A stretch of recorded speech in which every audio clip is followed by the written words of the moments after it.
ಈ ಚಾನೆಲ್ ಕೇವಲ ಮನೋರಂಜನೆ ಉದ್ದೇಶಕ್ಕಾಗಿ ಮಾಡಲಾಗಿದೆ. ನಾವು ಯಾವುದೇ ಆಧ್ಯಾತ್ಮಿಕ ಅಥವಾ ಅಂಧವಿಶ್ವಾಸವನ್ನು ಇದರಲ್ಲಿ ಅಳವಡಿಸುವುದಿಲ್ಲ. ಇಲ್ಲಿವರೆಗೂ ನೀವು ನೋಡಿದ್ರಿ ಹೇಗೆ 7 ಜನ ಸ್ನೇಹಿತರ ಜೀವನ ಸಾವಿನ ದವಡೆನಲ್ಲಿ ಸಿಕ್ಕಾಕೊಂಡಿದೆ ಅಂತ.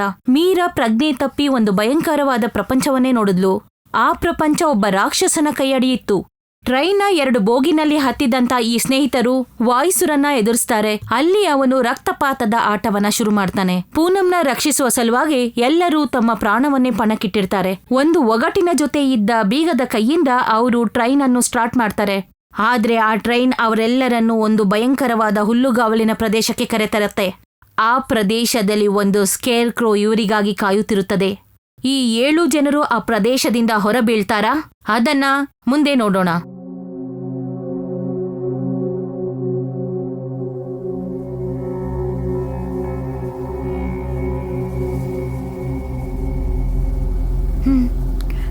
ಏನಾಯ್ತು? ನನಗೆ ಮತ್ತೆ ಏನೋ ಫೀಲ್ ಆಯ್ತು. ನೀರಜ್, ನಿಮ್ಮ ತಂದೆನ ಹುಡ್ಕೋದು ನಮ್ಗೆಲ್ರಿಗೂ ತೊಂದರೆ ಆಗ್ತಿದೆ. I am sorry, very very sorry. ನನ್ನ ಕೈಲಾಗಿದ್ದರೆ ನಿಮ್ಮೆಲ್ಲರನ್ನೂ ಈ ಕೂಡಲೇ ವಾಪಸ್ ಕಳಿಸ್ತಾ ಇದ್ದೆ. ನಾನು ಹೇಗಾದರೂ ಮಾಡಿ ನಮ್ಮ ತಂದೆನ ಕಾಪಾಡಬೇಕು. ಅವ್ರನ್ನ ಬಿಟ್ಟರೆ ನನಗೆ ಈ ಪ್ರಪಂಚದಲ್ಲಿ ಯಾರೂ ಇಲ್ಲ. ಗ್ರಹಣ ಬಂತಾ? ಗ್ರಹಣ ಬರೋದು ಒಳ್ಳೇದಲ್ಲ ಕಣ್ರೋ. ಒಂದ್ಸಲ ಸಂಜೆ, ರಾತ್ರಿ, ಬೆಳಿಗ್ಗೆ, ಇವಾಗ ಗ್ರಹಣ ಬೇರೆ ಶುರು ಆಯಿತು. ಅಲ್ಲಿ ನೋಡಿ, ಅಲ್ಲೊಂದು ಮನೆ ಇದೆ. ನನಗನ್ಸುತ್ತೆ ನಾವು ಅಲ್ಲಿಗೆ ಹೋಗಬೇಕು ಅಂತ. ಆ ಮನೆ ನೋಡ್ತಿದ್ರೆ ಭಯ ಆಗ್ತಿದೆ. ಪೂನಂ, ನಾವೆಲ್ಲ ಜೊತೆ ಇದೀವಿ ತಾನೆ? ನಡೀರಿ ಆ ಮನೆಗೆ ಹೋಗೋಣ. ಅಲ್ಲಿ ಹೋಗಿ ಇಲ್ಲಿಂದ ಹೊರಗೋಗೋ ಪ್ಲಾನ್ ಮಾಡೋಣ. ಹಾ, ಅಟ್ಲೀಸ್ಟ್ ಅಲ್ಲಿ ತಿನ್ನಕ್ಕೇನಾದ್ರೂ ಸಿಗ್ಬೋದು ಅನ್ಸುತ್ತೆ. ನಿನ್ಗಿನ್ನೂ ಊಟದೇ ಚಿಂತೆನಾ? ನನಗೆ ಭಯ ಆದಾಗ ಇಲ್ಲ, ಈ ಥರ ಸಿಚುವೇಶನ್ ಅಲ್ಲಿ ತುಂಬಾ ಹಸುವಾಗುತ್ತೆ. ಈ ಫೋನ್ ಯಾಕೆ ವರ್ಕ್ ಆಗ್ತಾ ಇಲ್ಲ? ಆನೇ ಆಗ್ತಿಲ್ಲ. ಒಂದ್ಸಲ ಈ ಫೋನ್ ಆನ್ ಆದರೆ ಸಾಕು, ಆಮೇಲೆ ನಾವೆಲ್ಲ ಆರಾಮಾಗಿ ಆಚೆ ಹೋಗ್ಬೋದು ಇಲ್ಲಿಂದ. ನನ್ನ ಪ್ರಕಾರ ನೀನು ಫೋನ್ ಮಾಡಿದ್ರು ಯಾರು ಇಲ್ಲಿಗೆ ಬರೋಕ್ಕಾಗಲ್ಲ ಅನ್ಸುತ್ತೆ. ನನ್ನ ಫೋನಲ್ಲಿ ನಾನು ಸೋನಾರ್ ಸಿಸ್ಟಮ್ನ ಇನ್ಸ್ಟಾಲ್ ಮಾಡಿದ್ದೀನಿ. ಇದರಿಂದ ನಾನು ಇಲ್ಲಿಂದ 100 ಕಿಲೋಮೀಟರ್ ಡಿಸ್ಟೆನ್ಸ್ನ ಮ್ಯಾಪ್ನ ಓಪನ್ ಮಾಡ್ಬೋದು, ಹಾಗೆ ಟ್ರೇಸ್ ಕೂಡ ಮಾಡ್ಬೋದು. ಮತ್ತು ನಾನು ಅದನ್ನ ಒಂದ್ಸಲ ಮಾಡಿಬಿಟ್ರೆ ನಾವು ಇಲ್ಲಿಂದ ಆರಾಮಾಗಿ ಆಚೆ ಹೋಗ್ಬೋದು. ಸರಿ, ಮೊದಲು ಒಳಗೋಗೋಣ. ನಡೀರಿ.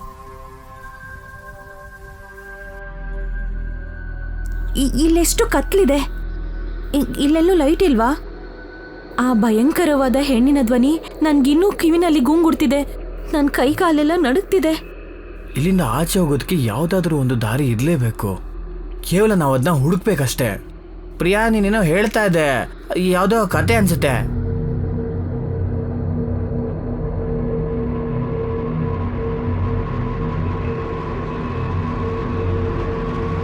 ಗೆಳೆಯರೆ, ಇಲ್ಲಿ ನೋಡಿ, ಇದಂತೂ ತುಂಬಾ ಭಯಾನಕವಾಗಿದೆ.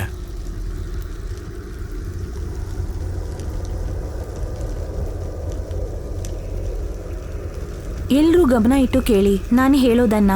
ಈ ಕತೆನ ನನ್ನ ತಂದೆ ನನ್ಗೆ ಹೇಳಿದ್ರು. ಅವರು ಬೇರೆ ಪ್ರಪಂಚ ಕೂಡ ಇದೆ ಅನ್ನೋದನ್ನ ಹೇಳ್ತಿದ್ರು. ಇನ್ನೊಂದು ಪ್ರಪಂಚನ? ಅಂದ್ರೆ ಒಂದು ಬೇರೆ ಪ್ರಪಂಚ, ನಮ್ಮ ಪ್ರಪಂಚಕ್ಕಿಂತ ಭಿನ್ನವಾಗಿರುವಂತದ್ದು. ಆ ಪ್ರಪಂಚದ ಸಮಯ, ಆಕಾರ ಮತ್ತು ದಿನಚರಿ ಕೂಡ ಬೇರೆ ತರ ಇರುವಂತದ್ದು. ಆ ಪ್ರಪಂಚವನ್ನ ನಡೆಸಬೇಕಾದ್ರೆ ಜಾಸ್ತಿ ಶಕ್ತಿ ಬೇಕಾಗತ್ತೆ. ಅವ್ರಿಗೆ ಆ ಊರ್ಜಾ ಈ ಪ್ರಪಂಚದಿಂದ ಸಿಗೋದಾ? ಮತ್ತೆ ಮುಂದೇನಾಯ್ತು ಹೇಳು ಪ್ರಿಯಾ? ಮತ್ತೆ ಅರ್ಧ ಶಕ್ತಿ ಅವರಿಗೆ ಶೈತಾನನಿಂದ ಸಿಗತ್ತೆ. ಅವನು ಒಂದು ಸಮಯದಲ್ಲಿ ಮನುಷ್ಯನಾಗಿದ್ದ. ಆ ಶೈತಾನ ಶಕ್ತಿಯನ್ನೆಲ್ಲ ಒಂದು ಕಡೆ ಕೂಡಿಡ್ತಾ ಬರ್ತಿದ್ದ ಮತ್ತು ಅವನು ಮಾಡಿದ ಪ್ರಪಂಚದಲ್ಲಿ ಇಡ್ತಿದ್ದ. ಹಾಗಿದ್ರೆ ನೀನು ಹೇಳ್ತಾ ಇರೋದು ನಾವು ಸೈತಾನನ ಪ್ರಪಂಚದಲ್ಲಿ ಸಿಕ್ಕಾಕೊಂಡಿದೀವಿ ಅಂತನಾ? ಹಾ. ಮತ್ತೆ ಈ ಪ್ರಪಂಚ ನಮ್ಮ ಪ್ರಪಂಚಕ್ಕೆ ಜೋಡಿಯಾಗಿದ್ಯಾ? ಹಾ, ನಾವೀಗ ಆ ದಾರಿನ ಹುಡುಕ್ಬೇಕಾಗಿದೆ. ಇಲ್ದಿದ್ರೆ ಅವನು ಕೂಡಿಟ್ಟ ಶಕ್ತಿ ಮತ್ತು ವಾಯುಸುರ ಅವರಿಬ್ರು ಈ ಪ್ರಪಂಚನ ನಡೆಸ್ತಿದ್ದಾರೆ. ನನಗೆ ನಂಬಿಕೆ ಇತ್ತು, ಈ ಮಕ್ಕಳು ಬೇರೆ ಮಕ್ಕಳ ತರ ಸಾಮಾನ್ಯರಲ್ಲ. ವಾಯುಸುರ, ನೀನು ಹುಷಾರಾಗಿರೋ. ಅಪ್ಪಿ ತಪ್ಪಿ ಮಕ್ಕಳು ಹಾವಾಗಿ ನಿನ್ನೆ ಕಚ್ಚಿದ್ರು ಕಚ್ಚಬಹುದು. ಆಗ್ಲಿ ಮಾಲೀಕರೇ, ನಾನು ಹುಷಾರಾಗಿರ್ತೀನಿ. ಆಟ ಈಗಷ್ಟೇ ಪ್ರಾರಂಭವಾಗಿದೆ. ಅವರು ಇಲ್ಲಿಂದ ಆಚೆ ಹೋಗೋದಕ್ಕಾಗಲ್ಲ. ನೀವು ಯಜ್ಞಕ್ಕೆ ಸಿದ್ಧತೆ ಮಾಡ್ಕೊಳ್ಳಿ. ನಾನು ಸಮಯಕ್ಕೆ ಸರಿಯಾಗಿ ಅವರನ್ನ ಇಲ್ಲಿ ಕರ್ಕೊಂಡ್ಬರ್ತೀನಿ. ಅಷ್ಟಕ್ಕೂ ಇದು ನನ್ನ ಆಟ. ಈ ಪುಟಾಣಿಗಳು ನನ್ನ ಆಟವನ್ನ ಗೆಲ್ಲೋದಕ್ಕಾಗಲ್ಲ. ಒಂದೇ ಒಂದು ಸಣ್ಣ ತಪ್ಪಾದ್ರೂ ನೀನು ಅನಂತ ಕಾಲದವರೆಗೂ ಶಿಕ್ಷೆ ಅನುಭವಿಸ್ತಾನೆ ಇರ್ತೀಯ. ನನ್ನ ಕೋಪದ ಜ್ವಾಲೆಯಿಂದ ಸುಟ್ಟು ಹೋಗ್ತಾನೆ ಇರ್ತೀಯ. ಆಗ್ಲಿ ಮಾಲೀಕ್ರೆ, ಆ ವಾಯುಸುರಂದ ಯಾವ್ದಾದ್ರು ಕತೆ ಇದೆಯಾ? ಅಪ್ಪ ಹೇಳಿದ್ರು, ಕೆಲವು ವರ್ಷಗಳ ಹಿಂದೆ ವಾಯುಸುರ ಒಬ್ಬ ಮನುಷ್ಯ ಆಗಿದ್ದ ಅಂತ. ಅವನ ಹೆಸರು ವಿರಾಜ್ ಅಂತ. ಅವನು ಅವನ ಹೆಂಡತಿ ಸತಿ ಜೊತೆ ವಾಸಿಸ್ತಿದ್ದ. ತಿನ್ನೋಕೆ ಊಟ ಇರ್ಲಿಲ್ಲ, ತೊಡೋಕೆ ಬಟ್ಟೆ ಇರ್ಲಿಲ್ಲ. ಅವನತ್ರ ಏನೂ ಇಲ್ಲದ ಕಾರಣ ಅವನು ರಾಜಮನೆತದ ಹೆಣ್ಮಕ್ಳನ್ನ ಕೊಲ್ಲೋದಿಕ್ಕೆ ಶುರು ಮಾಡ್ದ. ಅವನು ಅವರ ಕತ್ತನ್ನ ಕತ್ತರಿಸಿ ಆಭರಣಗಳನ್ನ ಲೂಟಿ ಮಾಡ್ತಿದ್ದ. ಒಂದ್ಸರ್ತಿ ಅವನು ರಾಜಮನೆತದ ಹೆಣ್ಮಗಳನ್ನ ಕೊಲ್ಲೋವಾಗ ನೋಡ್ತಾನೆ ಅವಳ ಕೈನಲ್ಲಿ ಒಂದು ರೂಬಿಕ್ ಕ್ಯೂಬ್ ಇರತ್ತೆ. ಅವನು ಮನೆಗೋಗಿ ಇಡೀ ರಾತ್ರಿ ಆ ರೂಬಿಕ್ ಕ್ಯೂಬ್ ಜೊತೆ ಆಟ ಆಡ್ತಾನೆ. ಅವನ ಗರ್ಭವತಿ ಹೆಂಡತಿ ಸೌದೆಗಾಗಿ ಮನೆಯ ಹೊರಗಡೆ ಹೋದಾಗ ಆಗ ಅವಳ ಮನೆಯ ಹೊರಗಡೆನೆ ರಾಜರ ಮನೆತನದ 3 ಸಿಪಾಯಿಗಳು ಅವಳು ಮನೆಯಿಂದ ಹೊರ ಬರುತ್ತಿದ್ದ ಹಾಗೆ ಸತಿಯ ಕತ್ತನ್ನು ಕತ್ತರಿಸ್ತಾರೆ. ಆಗ ಜೋರಾಗಿ ಮಳೆ ಬರುತ್ತೆ. ವಿರಾಜ್ ತನ್ನ ಮನೆಯಿಂದ ಹೊರಗೆ ಬರ್ತಾನೆ. ಅವನ ಪತ್ನಿಯ ಕತ್ತರಿಸಿದ ರುಂಡ ಅವನ ಕಾಲ ಬಳಿ ಇರೋದನ್ನ ನೋಡ್ತಾನೆ. ಸಿಪಾಯಿಗಳು ಇವನನ್ನ ಆಕ್ರಮಿಸಕ್ಕೆ ಹೋಗ್ತಾರೆ. ತಕ್ಷಣವೇ ವಿರಾಜ್ ತನ್ನ ಕತ್ತಿಯಿಂದ 3 ಕತ್ತುಗಳನ್ನ ಕತ್ತರಿಸ್ಬಿಡ್ತಾನೆ. ಅವನು ತನ್ನ ಹೆಂಡತಿಯನ್ನು ತುಂಬಾ ಪ್ರೀತಿಸ್ತಿದ್ದ. ಅವನು ಹೆಂಡತಿಯ ಕತ್ತನ್ನು ಶರೀರಕ್ಕೆ ಸೇರಿಸಿ ಹೊಲಿಯೋದಕ್ಕೆ ಶುರು ಮಾಡ್ತಾನೆ. ಹಾಗೆ ಮಾಡಿದ್ರೆ ಅವಳ ಹೆಂಡತಿ ಜೀವಂತಳಾಗ್ತಾಳೆ ಅಂತ. ಅವನ ಕನಸು ಕೂಡ ರೂಬಿಕ್ ಕ್ಯೂಬ್ನ ಹಾಗೆ ಇತ್ತು. ಮುಂದೆ ಆಟಗಳನ್ನ ಸೃಷ್ಟಿ ಮಾಡೋದು ಜನರಿಗಾಗಿ. ಆದ್ರೆ ಅವನಿಗೆ ಗೊತ್ತಿರ್ಲಿಲ್ಲ ಒಬ್ಬ ಮನುಷ್ಯ ಅವನನ್ನ ದೂರದಿಂದ ನೋಡ್ತಿದ್ದ ಅಂತ. ಆ ಮನುಷ್ಯ ಅವನ ಬಳಿ ಬರ್ತಾನೆ ಮತ್ತೆ ಹೇಳ್ತಾನೆ, ಯಾರು ಮೃತ್ಯುವನ್ನ ಮುಟ್ತಾರೋ ಅವರು ಜೀವನವನ್ನ ಅನುಭವಿಸಕ್ಕೆ ಆಗಲ್ಲ. ಯಾರು ಒಂದು ಸಲ ಹೊರಟೋದ್ಮೇಲೆ ವಾಪಸ್ ಬರಕ್ ಸಾಧ್ಯ ಇಲ್ಲ. ಈ ವಿಧಿ ಎಷ್ಟೊಂದು ಕ್ರೂರ ಅಲ್ವಾ? ಬರೀ ನೋವನ್ನೇ ಕೊಟ್ಟು ಹೋಗುತ್ತೆ. ನಾನು ಈ ವಿಧಿನ ಮುರಿದು ಹಾಕ್ತೀನಿ. ಕತ್ತಲು ಮತ್ತೆ ಈ ಪ್ರಪಂಚ ಒಂದಾದಾಗ ಆಗ ಎಲ್ಲ ಆತ್ಮಗಳು ಒಟ್ಟಾಗಿ ಸೇರುತ್ತೆ. ಮತ್ತೊಮ್ಮೆ ಅವುಗಳು ಕಣ್ಮುಂದೆ ಬಂದ್ಬಿಡ್ತವೆ. ಹೋಗಿರುವಂತ ವ್ಯಕ್ತಿಗಳು ವಾಪಸ್ ಬಂದ್ಬಿಡ್ತಾರೆ. ಮೃತ್ಯುವಿನ ಸತ್ಯವನ್ನು ಜೀವನದ ಸುಳ್ಳು ತಿಂದಾಕ್ಬಿಡುತ್ತೆ. ನಿನ್ನ ಹೆಂಡತಿ ಕೂಡ ವಾಪಸ್ ಬರ್ತಾಳೆ. ಕೇವಲ ನನ್ ಜೊತೆ ಕೈ ಜೋಡ್ಸು. ಇಷ್ಟಾದ್ಮೇಲೆ ವಿರಾಜ್ ತನ್ನನ್ನ ತಾನು ಆ ವ್ಯಕ್ತಿಗೆ ಸಮರ್ಪಿಸಿಕೊಳ್ತಾನೆ. ಮುಂದೊಂದು ದಿನ ಅವನು ಶೈತಾನನಾಗಿ ಬದಲಾಗ್ತಾನೆ. ಇದ್ಯಾವುದೋ ಫೇರಿ ಟೇಲ್ ಕತೆ ಇದ್ದಂಗಿದೆಯಲ್ಲ. ನಮಗೂ ಇದುವರೆಗೂ ಹಾಗೆ ಅನ್ನಿಸ್ತಾ ಇತ್ತು, ಆದ್ರೆ ಇವಾಗ ಅರ್ಥ ಆಗ್ತಾ ಇದೆ ಇದೆಲ್ಲ ನಿಜ ಅಂತ. ಈ ಕತೆಗೂ ಇಲ್ಲಿಂದ ಹೊರಗಡೆ ಹೋಗೋದಕ್ಕೂ ಏನ್ ಸಂಬಂಧ? ಅವನ್ ವೀಕ್ನೆಸ್ಸೇ ಗೊತ್ತಾಗ್ಲಿಲ್ಲ. ನನ್ಗನ್ಸತ್ತೆ ಈ ಪ್ರಪಂಚ ವಾಯುಸುರನ ಆಟ ಅಂತ. ಮತ್ತೆ ಆಟ ಸರಿಸಮನಾಗಿರ್ಬೇಕು. ಅವನ್ ವೀಕ್ನೆಸ್ ಏನಂದ್ರೆ ಅವನ್ ಆಟ ಆಡಕ್ ಬಯಸ್ತಾನೆ ಮತ್ತು ಆಟದಲ್ಲಿ ಅವನು ಕೂಡ ಸೋಲ್ಬಹುದು. ಒಂದ್ ವೇಳೆ ಅವನು ಸತ್ತಿಲ್ಲ ಅಂದ್ರೆ, ಇಲ್ಲ ಅಂದ್ರೆ ಅವನು ಅಂತ ಒಂದು ಆಪ್ಷನ್ ಇಟ್ಟೇ ಇಲ್ಲ ಅಂದ್ರೆ ಅವ್ನು ಸೋತ್ರು ಸೋಲ್ಬಹುದು ಅನ್ಸುತ್ತೆ. ಏನಾದ್ರೂ ಮಾಡು, ಮೊದ್ಲು ಇಲ್ಲಿಂದ ಹೊರಗಡೆ ಹೋಗೋ ಪ್ರಯತ್ನ ಮಾಡು. ಈ ಪ್ರಪಂಚ ಯಾವಾಗ ನಡೆಯುತ್ತೆ ಅಂದ್ರೆ ಅದು ನಮ್ಮ ಪ್ರಪಂಚಕ್ಕೆ ಕನೆಕ್ಟ್ ಆದಾಗ ಅನ್ಸುತ್ತೆ. ಖಂಡಿತವಾಗ್ಲು. ಸೊ ನಾವೀಗ ಮೊದಲು ಆ ದಾರಿನ ಹುಡ್ಬೇಕಾಗತ್ತೆ. ಒಂದ್ಸರಿ ಆ ದಾರಿ ಸಿಕ್ಬಿಟ್ರೆ ನಮ್ಗೆ ನಾವೆಲ್ಲ ಇಲ್ಲಿಂದ ಆಚೆ ಹೋಗ್ಬೋದು. ಹಾಗೆ ನಮ್ಮ ತಂದೆನ ಕೂಡ ನಾನು ಕಾಪಾಡ್ಬೋದು. ನೀರಜ್, ನೀರಜ್ ಕಾಪಾಡು ಮಗನೆ. ನೀರಜ್ ಭ್ರಮೆ ಕೂಡ ಆಗಿರಬಹುದು. ಆದರೆ ಅವರು ನನ್ನ ತಂದೆ. ನೀವೆಲ್ಲ ಇಲ್ಲೇ ಇರಿ, ನಾನು ಒಬ್ಬನೇ ಹೋಗಿ ಬರ್ತೀನಿ. ಕಾಪಾಡು ಮಗನೆ, ಕಾಪಾಡು ನನ್ನ ಮಗನೆ. ನಾನು ಸತ್ತೋಗ್ತೀನಿ, ನನ್ನ ಕ್ಷಮಿಸ್ಬಿಡು ಮಗನೆ. ನನ್ನಿಂದಾಗಿ ನೀನು ಇಲ್ಲಿಗೆ ಬಂದು ಈ ಜಲದಲ್ಲಿ ಸಿಕ್ಕಾಕೊಂಡ್ಬಿಟ್ಟೆ. ಅಪ್ಪ ನೀವು ಎಲ್ಲಿದ್ದೀರಾ?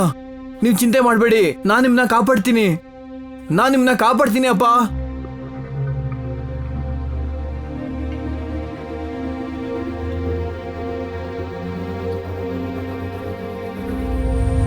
ಹೇಗಿದ್ದೀರಾ ಮಕ್ಕಳೇ?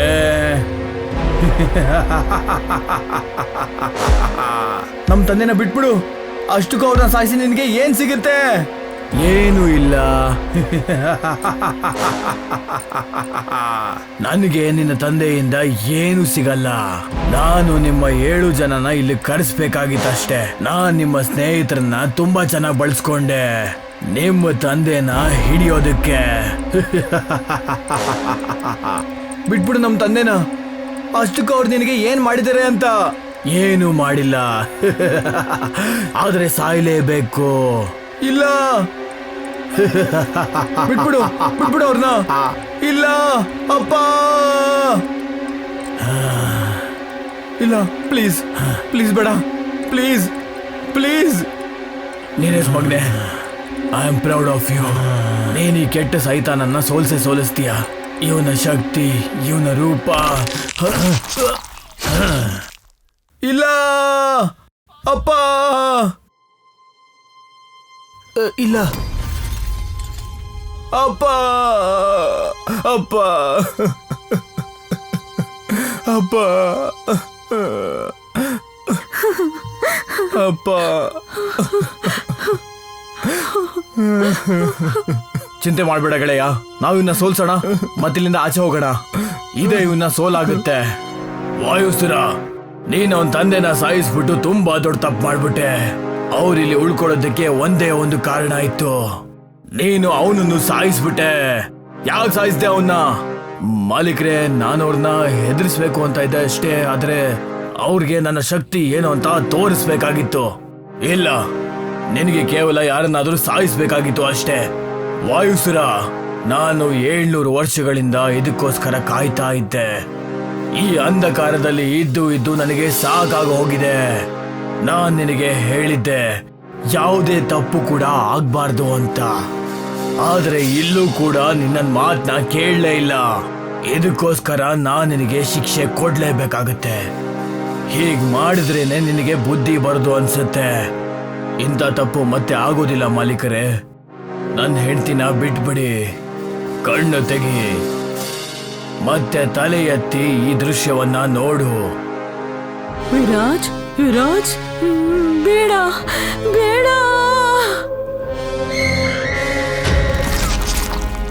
ಸತಿ ಸತಿ, ಯಜ್ಞದ ತಯಾರಿ ಮುಗಿಯೋ ಅಷ್ಟರಲ್ಲಿ ಆತ್ಮ ನಿಯಂತ್ರಣ ಕಲ್ಲು ತಯಾರಿಯಾಗಿರುತ್ತೆ. ಇನ್ನೊಂದ್ಸಲ ಇಂಥ ತಪ್ಪು ಆಗ್ಬಾರ್ದು ವಾಯುಸುರ. ಆಗ್ಲಿ ಮಾಲೀಕ್ರೆ. ಇಲ್ಲಿ ಇದ್ದಕ್ಕಿದ್ದಾಗ ಸಂಜೆ ಆಗುತ್ತೆ, ಇದ್ದಕ್ಕಿದ್ದಾಗ ರಾತ್ರಿ ಆಗುತ್ತೆ. ಈ ಪ್ರಪಂಚನೇ ವಿಚಿತ್ರವಾಗಿದೆ. ನನ್ ಮುಂದೆ 3 ದಾರಿ ಕಾಣ್ತಿದೆ. ಇದ್ರಲ್ಲಿ ಯಾವ ದಾರಿನಲ್ಲಿ ಹೋಗೋದು? ಇಲ್ಲಿಂದ ನೀವು ಯಾವ್ದಾದ್ರು ದಾರಿಯಲ್ಲಿ ಹೋಗಿ, ನಾನು ಮತ್ತೆ ನೀರಜು ಇನ್ನೊಂದು ದಾರಿಯಲ್ಲಿ ಹೋಗ್ತೀವಿ. ನಾವು ಸಪರೇಟ್ ಆಗಿ ಹೋದ್ರೆ ತೊಂದರೆ ಆಗ್ಬೋದು ಆರವ್. ನನ್ನ ಪ್ರಕಾರ ನಾವೆಲ್ಲ ಒಟ್ಟಿಗೆ ಹೋಗ್ಬೇಕು, ಅದು ಯಾವುದೇ ದಾರಿ ಆಗಿರ್ಲಿ. ಅಣ್ಣ, ಇರ್ಲಿ ಬಿಡಿ, ನಾವು ವಾಯುಸುರನ ಆಟ ಆಡ್ತಾ ಇರ್ಬೇಕು. ಆ ಸಿಂಬಲ್ ಪ್ರಕಾರ ಇಲ್ಲೂ ಒಂದು ದಾರಿ ಇರ್ಲೇಬೇಕು, ಆದ್ರೆ ಕಾಣ್ತಿಲ್ಲ. ಇಲ್ಲಿ 4 ದಾರಿ ಇದೆ. ಒಳಗಡೆ ಹೋಗೋದಿಕ್ಕೆ 3 ಮತ್ತು 1 ಅಡಗಿದೆ. ಚಿಂತೆ ಮಾಡಬೇಡ, ನಾವು ಖಂಡಿತವಾಗ್ಲೂ ಇಲ್ಲಿಂದ ಆಚೆ ಹೋಗ್ತೀವಿ. ನೀನು ಈ 3 ದಾರಿಗಳಲ್ಲಿ ಯಾವ್ದಾದ್ರು ಒಂದು ದಾರಿಯಲ್ಲಿ ಹೋಗು. ಇಲ್ಲಿ 3 ದಾರಿಗೂ ಒಂದೊಂದು ಬೋರ್ಡ್ ಇದೆ ಅಲ್ಲ. ಮೊದಲನೇದರಲ್ಲಿ ಬರ್ದಿದೆ ಯಾವ ದಾರಿ ಇಲ್ಲ ಅಂದ್ರೆ ನಾನೂ ದಾರಿ ಅಲ್ಲ ಅಂತ. 2ರಲ್ಲಿ ಬರ್ದಿರೋದು ನಾನೇ ದಾರಿ ಅಂತ, ಆದ್ರೆ ಉದ್ದೇಶ ಅಲ್ಲ, ನಾನೇ ದಾರಿ. 3ನೇದ್ರಲ್ಲಿ ಬರ್ದಿದೆ ನಾನೇ ದಾರಿ, ನನ್ನಿಂದಾನೇ ನೀವು ನಾಳೆ ಸೂರ್ಯೋದಯ ನೋಡ್ತೀರಾ ಅಂತ. ಈಗ ಪ್ರಶ್ನೆ ಏನಪ್ಪಾ ಅಂದ್ರೆ ಯಾವ ದಾರಿನಲ್ಲಿ ಹೋಗೋದು? ಕ್ಲಿಯರ್ ಆಗಿ 3ನೇ ದಾರಿಯಿಂದ. ಅದರಿಂದ ತಾನೇ ನಾವು ನಾಳಿನ ಸೂರ್ಯೋದಯ ನೋಡಕ್ಕಾಗೋದು. ಬೇಡ, ಅದು ವಾಯುಸುರನ ಐಡಿಯಾ ಇರಬಹುದು. ಹಲೋ, ನಾನು ಕೂಡ ನಿಮ್ ಜೊತೆ ಬರ್ಲಾ? ಹೆದರ್ಬೇಡಿ, ನನಗೂ ಕೂಡ ದಾರಿ ಗೊತ್ತಿಲ್ಲ, ಆದ್ರೆ ಇಷ್ಟು ಮಾತ್ರ ಗೊತ್ತು, ಗ್ರಹಣ ಬಂದಾಗಿದೆ ಅಂತ.